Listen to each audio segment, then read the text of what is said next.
देखी एक जने के नया नया शादी भइल बा और अपना औरत के बार बार डिस्टर्ब कर रहल बाने, कहीं दाएं से तो कहीं बाएं से परेशान करताने। तू औरत का कहतिया और कैसे कहतिया गाना के माध्यम से? कैसे औरत कैसे का कह रहलिया? जन करी बरियारी, जन करी बरियारी, जन खींची मोरे साड़ी ना तो देव लागे गारी रजऊ। जन करी बरियारी, जन खींची मोरे साड़ी ना तो देव लागे गारी रजऊ। अभी बानी हम नदान तनी होखे दिसयान, खूबे होई ना सटान बोलमु। ए सैया अभी लइका बानी, ए सैया अभी लइका बानी, जाके सुती दलानी में।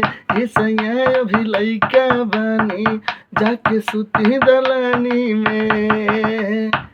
जन करी बरियारी, जन करी बरियारी ना तो देवे लागे गारी रजऊ। जन करी बरियारी, जन करी बरियारी, जन खींची मोरे साड़ी ना तो देवे लागे गारी रजऊ। अभी बानी हम न दान तनी होखे दिसयान, खूबे होई ना सटान बोलमु। ए सैया अभी लइका बानी, ए सैया अभी लइका बानी, जाके सुती दलानी में। ए सैया अभी लइका बानी, जाके सुती दलानी में। ए सैया अभी चुकी बानी, जाके सुती दलानी में। एगो मर्द और एगो मेहरारू, मेहरारू भी एकदम तैयारी में बाड़ी, पूरा शौक श्रृंगार क के और आकाश में तीर मरले के चक्कर में बाड़ी। आ वहाँ उनके मरद देखले बाने,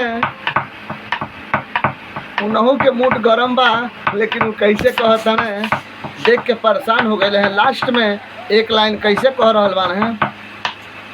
बड़ा झरले बाड़ू हो, काजर मरले बाड़ू हो, बड़ा झरले बाड़ू हो, काजर मरले बाड़ू हो, तू तो भोरही से मूड मोर बिगड़ले बाड़ू हो।